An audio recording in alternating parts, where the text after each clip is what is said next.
So I'm out and about today in the centre of town. This is a small island that's in one of the branches of the river. It's quite a nice day. We've got a few of we've got a westerly wind, so what that means is that we get the trails, if you catch my drift, coming over from places like the UK. Anyway, I'm not here to talk about that. I'm here to talk about something that I've been thinking about talking to you about for quite a while now, which is the British class system, what it is, why it matters, how it affects you, especially if you're a Brit. So what is the class system? The essence of it is that it's the way in which British society is organised and run. And that the key point to get is that Britain is not a meritocracy. So in Britain, you don't get to where you are on the basis of your intelligence or your aptitude for hard work. Most of it is determined by your bloodline and what type of school you attended. So the crucial thing to get here is that it's not just about attending private school. Private schools in Britain, there's loads and loads and loads of them. Most people who go to these schools are middle class. They might be sons and daughters of people who are maybe consultants that work for the NHS that are maybe on 150 grand a year. Those people, they might think that they're upper class, but they're not. They're firmly in the middle class category because they sell their labour, and that's their main source of income, a wage. Whereas the truly upper class, they own assets and they receive their income in the form of rent and dividends and profits. So about 5 or 6% of the UK's population has attended a private school. I would say the upper class number less than 1%. And these are people that go to places like Eton, Harrow, if they're a girl, maybe Cheltenham Ladies College, or maybe at a push, somebody like somewhere like Harrow, or maybe even Charterhouse. So you send your kid to one of these places, you know, if you come from the right bloodline, not to get an education, but as a way of forging contacts with important people who are going to help you out later on in life, you know, especially in the workplace. There's this phrase that used the old school tie, which is definitely not an exaggeration. So people are recruited into certain organisations in high status positions on the basis of which private school that they went to. Later on, you know, this also includes you know, attending a prestigious Oxford or Cambridge University college. So if you think about somebody like James Delingpole, the journalist, he went to Malvern College, which, you know, in footballing equivalence, it would be like a championship level public school. So not particularly a heavyweight hitter. So what does he do with his own son? Make sure he goes to Eton. Eton is you know, probably the most powerful of the private schools in terms of contacts and its ability to open doors.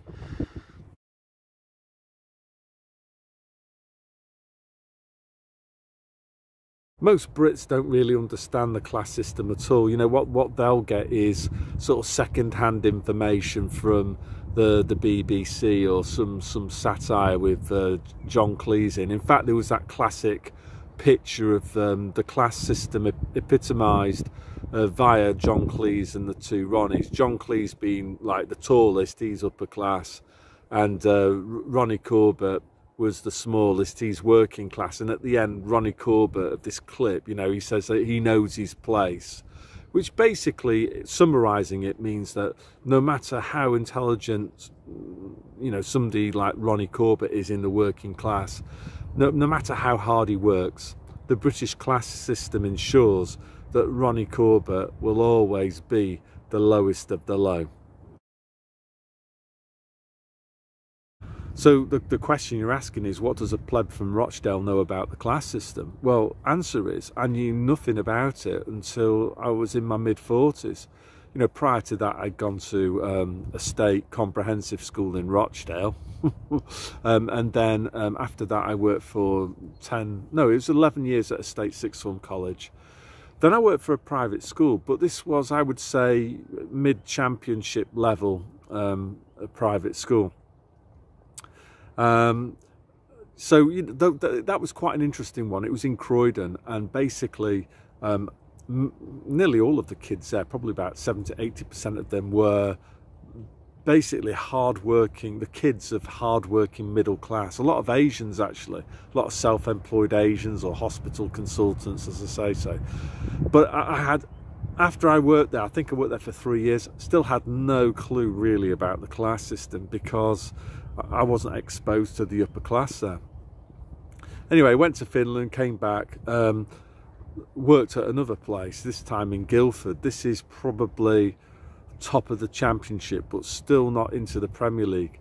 However, what was quite interesting was that from time to time they used to have social events, the school I was working with places like Eton and Charterhouse, and at that point I actually saw the class system firsthand. I understood it, that basically in Britain important decisions are not made by people who have got there through hard work and or natural intelligence. It's all about bloodlines, basically. And even at the school I was at, the girls, they would never date anybody who hadn't gone to either Charterhouse, or maybe if they were scraping the barrel a little bit, they might go out with a guy from Cranley School, which is probably about the same sort of level in the pyramid, in the public school pyramid, as the school that I was working at. So some other interesting things that I learned about these people is they only socialise within their own social class. So for example, this school I worked at, it was near Guildford, and you know, there's quite a few restaurants in Guildford, and pubs and like nightclubs and whatever, you know, shops obviously. And what was really striking was that I would never see any of my students out and about in central Guildford, because people in kind of the upper class, they don't like mixing with, they don't like being in a place where they might encounter people who are below them in the social class pyramid. So for example, their socializing would be done through parties at their own kind of palatial pads. I always remember once actually talking, it was a hot summer, a very rare event in Britain, and one of the girls that that was in my tutor group, she was like talking about, I said to her, like, there was a big open air swimming pool in Guildford, 50 metres. It's like, do you ever use that? It's like, no. She'd say, well, we've got our own swimming pool. And I just thought to myself, you know, it's actually sort of quite sad, really, you know, that somebody, a 17 or an 18-year-old,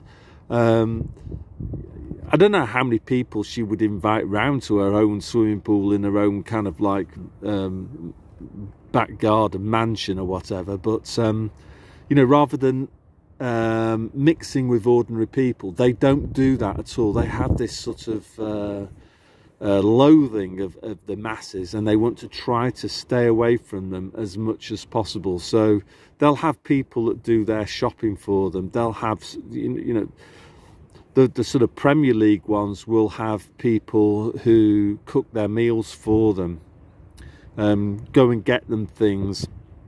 You know, if they want to buy some clothes or something like that, they'll have somebody that does all of that type of stuff for them. So they live completely isolated lives. When they go on holiday, they'll go on they won't go on cruises and all that kind of, that's completely chavvy working class. What these people do is they'll have their own yacht, or they'll go to their own villa, and they'll have staff there that will again just look after them. So what I'm getting at here is that most Brits have got no idea whatsoever about how these people live. You know, as I say, they tend to live, yes, in big houses, but there's normally a lot of land attached to the house, and there'll be like a gate on the driveway, you know, so I don't know, driveway might go, I don't know, quarter of a mile before you actually get to the house. The kind of estate is sort of might have a brick wall around it. These people have no idea about how you live. So, you know, if you think about somebody like Rishi Sunak or David Cameron, was it a surprise that they sounded out of touch? Answer, no. Why not? Well, how would they know what you're like when they've done their level best to avoid any encounter with you or your ilk throughout their lifetime? So why does this matter? Well, first thing is that it kind of explains why governments don't act in your interest. These people don't like you at all. They behind closed doors, they will mock and scorn you. You know, particularly your habits. You know, going to pubs to meet common people, going to watch football matches. The upper class, they don't do these things. They don't understand you and your habits and why you enjoy doing the things that you do enjoy. When they do encounter you, you know, like it might be people that end up in St Mark's Square in Venice or something. They don't like that. They don't like you invading their special places. They want you in your corral in places like Benidorm or Cheap and Cheerful in Turkey or somewhere. They don't want you invading their places. And I think this is partially behind, you know, the Great Reset, is that they want to reclaim their places from you, because you're just overcrowding them and chavving them out. That's the way that they would see it. Yeah, so you're surplus to requirements as far as they're concerned. So how does it affect ordinary Brits, you know, the class system? Well, most things in Britain now, they don't work properly. Why is that? Well, basically, there's too many inbred idiots in the wrong jobs, doing important jobs, and they're incapable of doing it. If Britain had more of a, I'll turn now, if Britain was a bit more like Finland, that is more of a meritocracy. So in Finland, there aren't really any private schools. I think there's one in Helsinki that's run by an international organisation that's aimed at expats who are living here. So that the Finns will all go to the same type of school. So everyone encounters each other. There's no kind of mysteries here. And in general, the smartest, hard-working people gravitate to the top places in society where important decisions have got to be made. So, you know, in Britain, we lose out on all of that. The reason why so many things suck in Britain is that we've got idiots trying to fly the plane, inbred idiots. Because as I say, that's another thing that I noticed with the girls that I was teaching in this school, was that they would only consider dating people who went to public schools, and not any old public school. It had to be one further up the hierarchy than the one that they were attending. So what we're saying here is that Britain has an aristocracy that's hidden, a hidden aristocracy. So what, you know, you'll see this when these people meet up. You know, I've seen it through playing cricket at quite a high level. You know, the first thing that they'll want to know is which school you attended, and then also, quickly following on from that, which college you attended when you went to either Cambridge or Oxford. And then obviously, you know, for somebody like me, I'm automatically pigeonholed by my accent. You know, I'm from Rochdale. So when I encounter those people, they automatically know something about me. And that's another thing about the British class system, is that it's kind of even dress sense as well. So like where I used to live, in this place called Bramley, the people that attended those public schools, the guys, they would have like a dress code, you know. So it would be, you know, in the summer they would wear jeans and then they would wear flip-flops, no socks, you know, with I don't know, some sort of but basically they would never wear t-shirts. They would always wear like sort of a smartish shirt with a collar made of, I don't know, sort of a cotton shirt. So yeah, they have all of these identification signs basically, which is accent and the way that you dress and the places that you may or may not hang out in. So what do I think about the class system? In a nutshell, I would just say it's a shame, because the British class system is probably the most important factor that explains why Britain sucks, why so many things don't work properly. And as I keep on saying, it's because there's too many inbred idiots in charge, and a lot of talent is thrown into the dustbin. You know, imagine somebody who's got the cure for cancer, who's born, and they're just thrown in a rubbish bin, and the lid's on top of the rubbish bin, and then, you know, somebody from Eton is sat on top of that rubbish bin, making sure that that person ends up knowing their place, which is in the rubbish bin. That might sound a little bit dramatic, but that's basically how I feel about the British class system. It is the #1 factor that holds the UK back, and most people, they're not really aware of just how powerful it is. And I wouldn't have been aware how powerful it is until I actually went and worked at one of these public schools. And admittedly, it wasn't even a Premier League one, it was a top of the championship one. So does all this mean that I'm anti-private school? This might surprise you, but I'm not.